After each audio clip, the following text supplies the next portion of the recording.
Fools rush in where angels fear to tread. Alexander Pope. His poem, An Essay on Criticism, published in 1711, was apparently intended to praise writers and criticize critics. Yet, while implying that writers were creative people engaged in the noble effort of contributing to culture, and their critics were less skilled writers, more likely to err in this, he was acting as a critic of critics. Moreover, his famous line, "Fools rush in where angels fear to tread," was a sharp criticism of critics for criticizing, even when they do not understand what they're reading.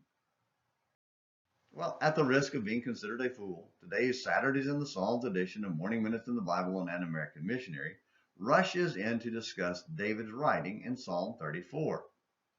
Previously, we noted this was David's poem of praise and thanksgiving to God for delivering him even when he acted a fool, literally. Fleeing for his life, he sought refuge among the Philistines, but felt compelled to act like he had lost his mind when he was pointed out as their enemy. 1 Samuel 21 verses 10 through 15.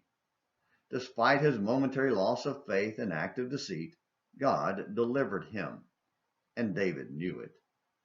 The angel of the Lord encamps around those who fear him and rescues them. Psalm 34 verse 7.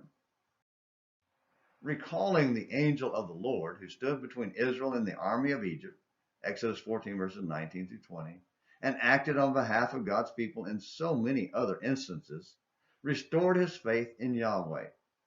David remembered that rather than fearing to tread where fools rushed in, God's angel would come to rescue those who fear God. He also looked forward to the day when one greater than an angel, Hebrews chapters 1 and 2, would come to rescue those who fear God, Jesus, who stormed the gates of hell to free us from the fear of death. What about you?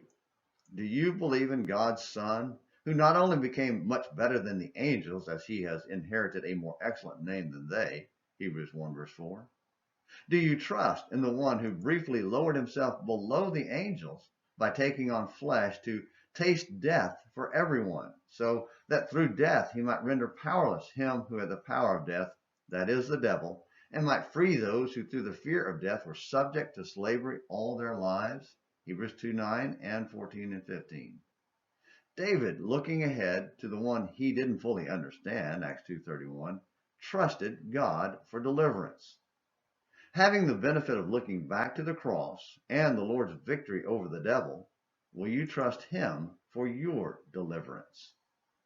Thank you for watching the Saturdays in the Psalms edition of Morning Minutes in the Bible and An American Missionary. Until next time, this is James McClenny hoping you have a great day.